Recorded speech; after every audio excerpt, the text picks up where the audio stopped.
All right, everybody, back to your seats, eyes on me.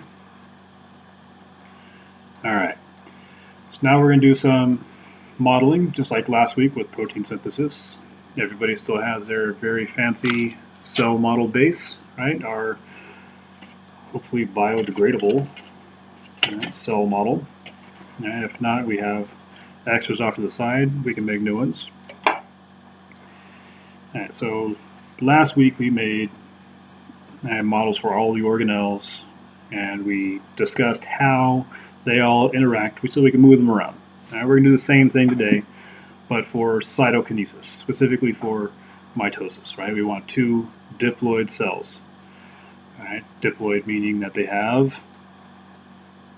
right, two complete sets of chromosomes, one pair each.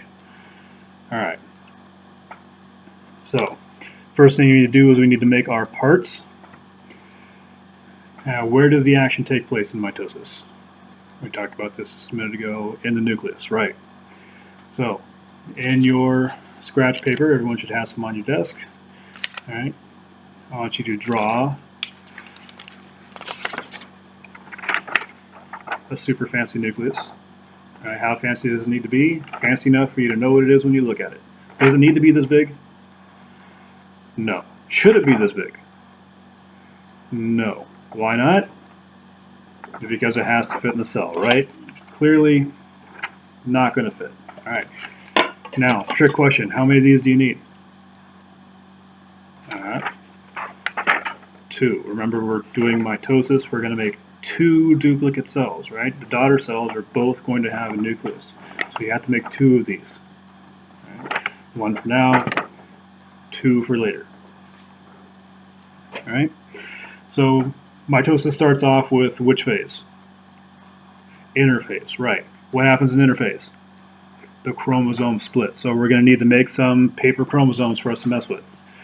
Now, remember in your slide work yesterday with the microscopes, what did the chromosomes look like? All right, so they look kind of like a poorly drawn H. I once had a student describe it as a pair of earthworms trying to chest bump.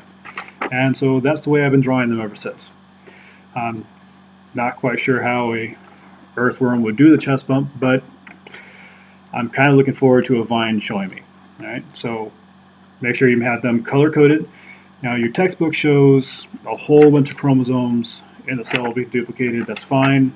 You only need 2 sets, color-coded sets, just to show that they're duplicated and that both cells are diploid. Don't need a bunch of these, seriously. All right, it's just going to make things cluttered. Okay. After interphase comes prophase. What happens in the prophase? All right, the spindle forms. Okay. What does the spindle form look like? Well, I think it looks like a poorly drawn spider, which is obvious for me because everything I draw is poorly drawn. So a spider is always a poorly drawn spider. All right. These don't need to be particularly accurate because when we cut them up and we move them around, they're going to get scrunched into weird places anyway. So long as it's clear when you look at it that it's reaching through the cell, right? And make sure that you have a nice delineated mark, okay, on one end to show where the anchor is. All right. Now, in prometaphase, all right, what happens to the nucleus? All right, it dissolves. Okay. So your nuclear membrane dissolves, everything spills out. Do you need a separate drawing for that?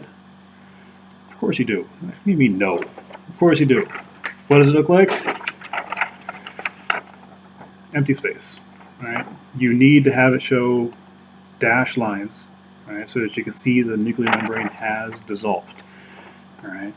And this is important because remember, just like last week, we used our model to fill out our visual dictionary. So when you move your model pieces into the correct order, the correct sequence, right, we're going to pause and we're going to put that into our journal so that you can reference it later.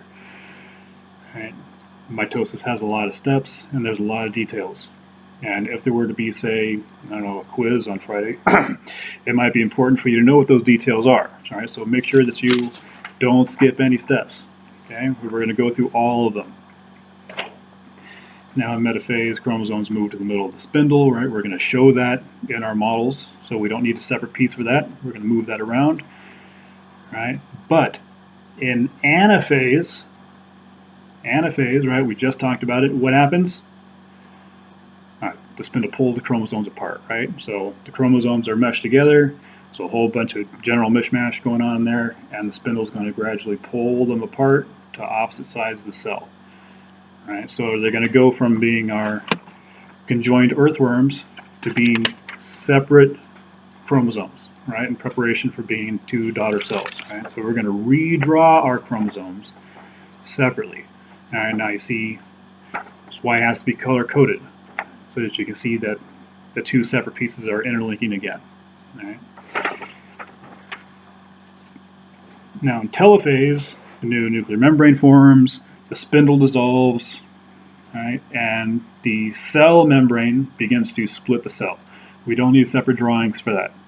Right, we can make do with some scraps of paper for that.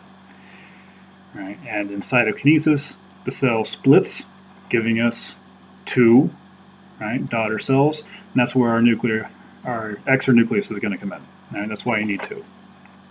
All right, everybody got it? All right, good. All right, so I hear you all scratching away out there. I'm going to pass around real quick, make sure we're all on the same page, and then we're going to get started with our manipulations.